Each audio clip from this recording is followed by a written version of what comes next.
चलो चल गया।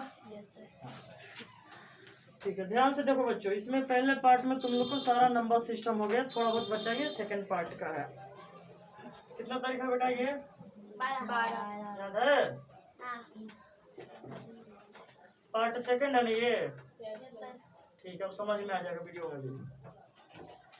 देखो नंबर सिस्टम क्या होता है? नंबर सिस्टम को संख्या पद्धति कहा जाता है। क्या कहा जाता है? संख्या पद्धति। अब संख्या पद्धति में क्या आता है? सम संख्या, विषम संख्या, प्राकृत संख्या, पूर्ण संख्या, ये सब क्या होता है? नंबर सिस्टम कहलाता है। नंबर सिस्टम का खोज किसने किया था? आर्यभट्ट ने। अरे आलिया भट्ट का मौसी। नंबर सिस्टम का खोज आर्यभट्ट ने किया था 5वीं सदी में। समझ में आया? लेकिन उन्होंने सिर्फ खाली 0 बता दिए, 1 बता दिए नंबर, लेकिन नंबर सिस्टम नहीं बताया ना उन्होंने। तो नंबर सिस्टम किसने बताया? विलियम हिल्टन ने बताया। हाँ, विलियम हिल्टन। कब? 1885 ईस्वी में बताया था। समझ में आया? हाँ, बाकी वीडियो देख लेना पहला पार्ट में तुम सब। देखो इधर ये क्या लिखा है? Consecutive numbers.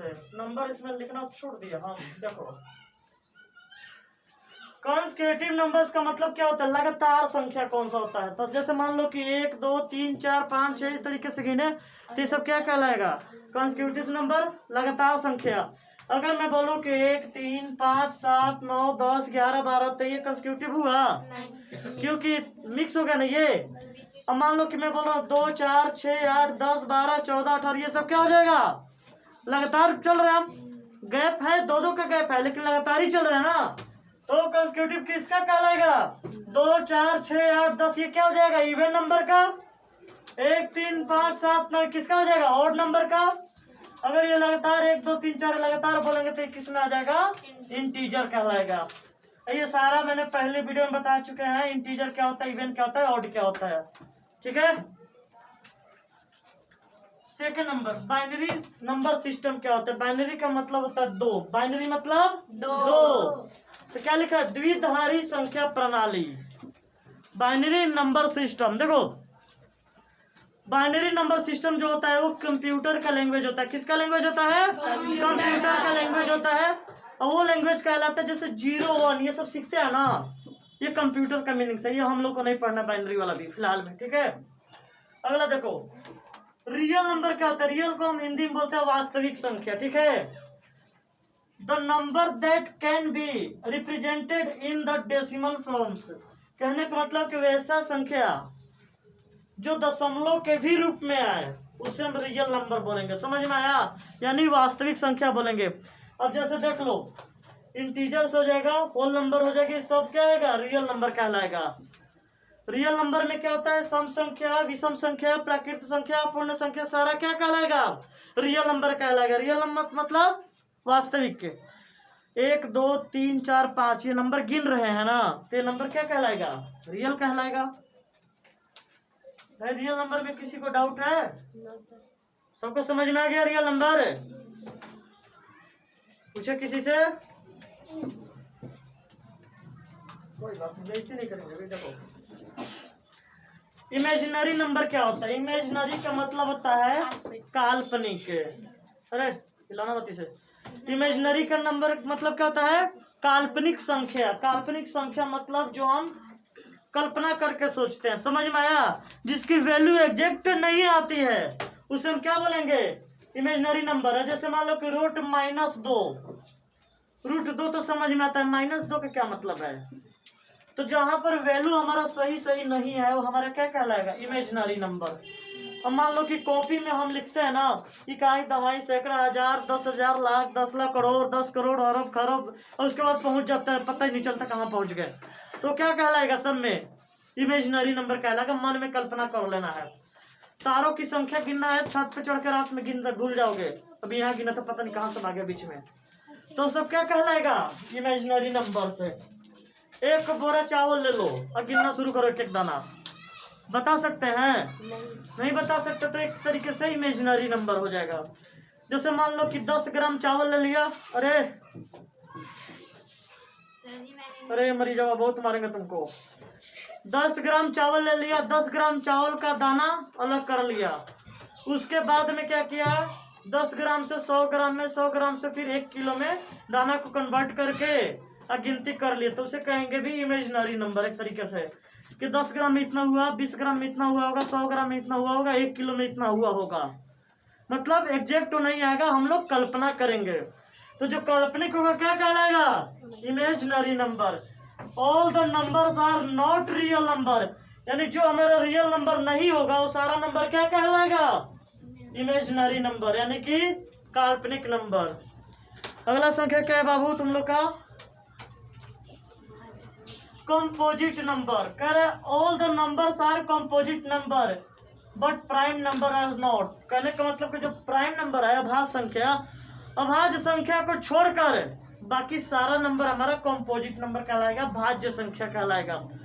जैसे अगर हम तुमसे पूछे कि 5, तो 5 कंपोजिट नंबर है कि नहीं है, 5 हमारा प्राइम नंबर है भाई।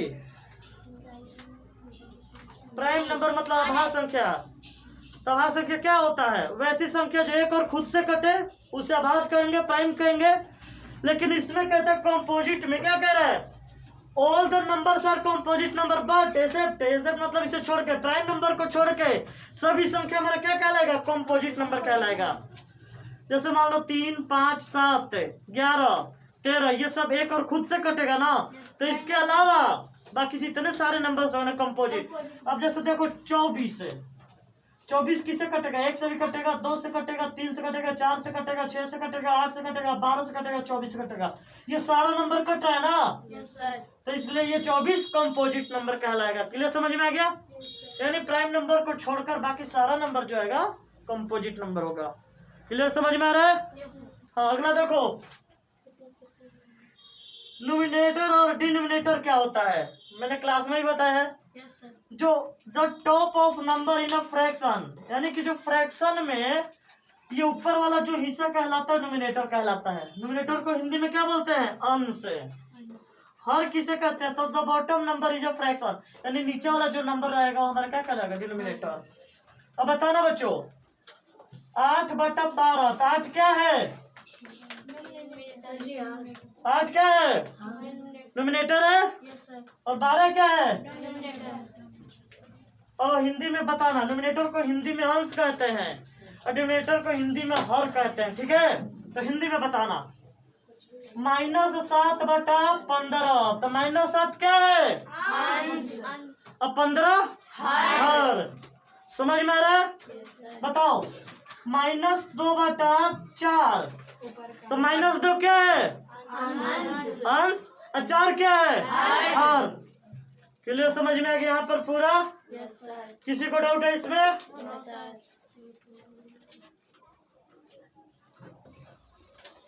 चलो शांत हो जाओ सबके सब।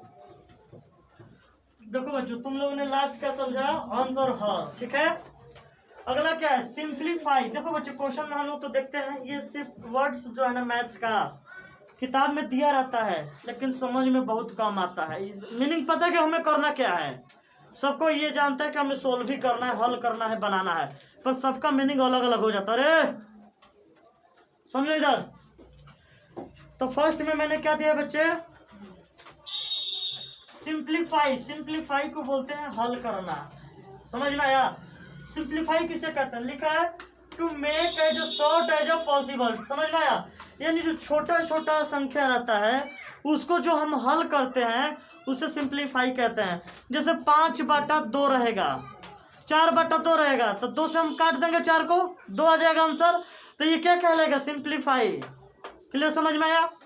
10/5 रहेगा, तो वैल्यू क्या आएगा इसका, अरे गलत, 10/5 रहेगा तो क्या आएगा, 2 आएगा ना रे, तो क्या कहलाएगा, 2 सिंप्लीफाई कहलाएगा। 16/8 रहेगा तो क्या आएगा आंसर, 2।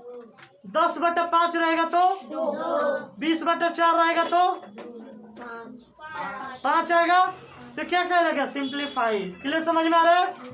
अगला देखो, इवेल्युएट। इवेल्युएट का मतलब होता है मान निकालना होता है। जैसे देखो, to solve for a certain value, जिसका मान जो है निश्चित है उसे हम क्या कहेंगे, इवेल्युएट करना, मान निकालना। शांत रहो।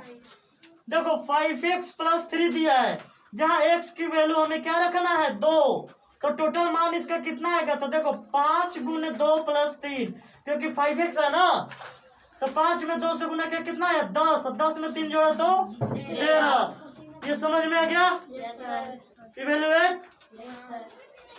अगला क्या है प्लस। प्लस को हम क्या बोलते हैं ऐड, इसको हिंदी में बोलते हैं जोड़ना।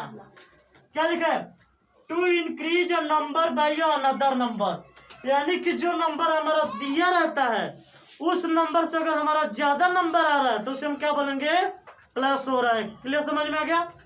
जैसे मान लो दिया हुआ है 5, अब 5 प्लस 2 दिया तो कितना वैल्यू आएगा 7। 5 तो हमारा पहले से था और 2 उसमें मैंने डाल दिया, तो टोटल फाइनल कितना है 7। आगे देखो अगला संख्या क्या है बच्चे, ये सम है। सम ऑलरेडी किसे कहते हैं रिजल्ट को कहते हैं। सम किसे कहा जाता है जो रिजल्ट फाइनल आता है उसे सम कहते हैं। देखो the result of adding 2 number, यानी 2 संख्याओं को जोड़ने के बाद में जो हमारा नंबर आता है उसे हम क्या कहेंगे सम कहेंगे, यानी जोड़। जैसे देखो 5 is the sum of 2 and 3, 2 और 3 को जोड़ने पर हमारा क्या आया 5 आया। तो अब तुम लोग को समझ में आ गया कि सम और प्लस किसे कहते हैं। Yes, sir. प्लस किसे कहते हैं, एक संख्या जो दिया रहता है उससे थोड़ा सा ज्यादा आ जाए जोड़ने पर प्लस कहलाएगा। सम क्या कहलाएगा, 2 संख्याओं के जोड़ का जो रिजल्ट आता है ना हमारा सम कहलाता है। क्लियर समझ में आ रहा कि प्लस और सम में क्या अंतर। अब देखो माइनस सब्ट्रैक्ट या डिफरेंस तीनों वर्ड का मतलब होता है एक ही। अरे मार खाएगा कह रहे कुत्ता, बीच में बोलता है इतना सब गुस्सा दिला देता है ना, जैसे कुत्ता सब नहीं चलने पे भोगते रहता आपस में गुराते रहेगा वैसे ही सब गुरा रहा है। ये कुत्ता औरत तो लगनी है तो कुत्ता। अरे चलो कोई बात नहीं, गाली नहीं होता है। देखो इधर, अरे देख तो गर्मी लग रहा है तो समझाने में इतना टाइम लग रहा है। सर समझाइए ना। अरे नालायक तो समझ नहीं दे रहा है, सब पीछे कुछ न कुछ बोलिए जा रहा है। देखो इधर, ये माइनस सब्ट्रैक्ट और ये डिफरेंस तीनों का मतलब एक ही होता है। इसका मतलब क्या होता है बच्चे, माइनस करना घटाना। समझ में आया। अब माइनस सब्ट्रैक्ट और डिफरेंस इसको क्या बोलेंगे to decrease number of another number. इसमें देखो प्लस में क्या सिखाए थे इंक्रीज और नंबर बाई अनदर नंबर, इसमें क्या हो रहा है डिक्रीज और नंबर बाई अनदर नंबर। यानी कि अगर हम किसी संख्या में कोई अलग संख्या जोड़ते हैं तो प्लस कहलाएगा, और किसी संख्या में दूसरे संख्या घटा देता है तो हमारा क्या कहलाएगा माइनस सब्ट्रैक्ट या डिफरेंस। अब क्लियर समझ में आ गया। देखो इधर जैसे यहाँ पर लिखा है ना कि 6 - 2 = 4। अगला देखो डिफरेंस क्या कहलाता है बच्चे अंतर। डिफरेंस मतलब अंतर। The positive result of a subtracting, यानी कि जो हमारा रिजल्ट है पॉजिटिव हो घटाने पर उसे हम क्या कहेंगे अंतर कहेंगे। फिर माइनस और डिफरेंस में क्या फर्क है बच्चे, जैसे इन दोनों में फर्क बताया ना तुम लोग को ऐड और सम में फर्क है, वही फर्क सेम इसमें भी है माइनस और डिफरेंस में। अब क्लियर समझ में आ गया। हाँ पूछेंगे तो पता चलेगा। देखो फेवर देन का मतलब क्या होता है to decrease by original number. अगर ओरिजिनल नंबर में से जो नंबर दिया रहता है घटा देते हैं तो हमारा क्या कहलाएगा फेवर देन, यानी इतना से कम। 5 फेवर देन 9, यानी 9 में से 5 घटाएंगे तो कितना आएगा ओरिजिनल नंबर 4 आ जाएगा। आगे देखो मल्टीप्लाई मतलब गुना होता है, इसको टाइम्स से बोलते हैं। जैसे 2 टाइम्स 3 टाइम्स 4 टाइम्स 5 टाइम्स। जैसे मान लो कि मैं बोलूं कि मेरे से ये बच्चा 3 टाइम्स ज्यादा पढ़ता है, अगर मैं 2 घंटा पढ़ूंगा तो ये बच्चा कितना पढ़ेगा 6 घंटा। तो 3 टाइम्स का मतलब क्या होता है गुना हुआ। क्लियर समझ में आ रहा है। देखो मल्टीप्लाई मतलब गुना हुआ। To add a number to itself a certain number of odd times. अरे नालायक इसी से मैं गरम बजा रहा हूं, बजा ले भैया बढ़िया से। कभी कभी नागिन का धुन वाला घूमते रहता है गली में। अब पॉपकॉर्न बेचेगा, नागिन का धुन बजा देगा। अब वीडियो रिकॉर्डिंग करेगा, उसमें नागिन का धुन बचेगा, तो बच्चे नाचना शुरू करेंगे और क्या करेंगे? बैठने में भी अच्छा लगेगा। हाँ, देखो इधर मल्टीप्लाई मतलब क्या होता है? टाइम्स गुना। देखो to add a number to itself a certain number of times लिखा है ना यहाँ पर। जैसे 3 टाइम्स 4, इसका मतलब 3 गुना 4, 3 में 4 से गुना तो कितना आएगा? 12। अरे समझ इधर। प्रोडक्ट मतलब क्या होता है बच्चे? गुना।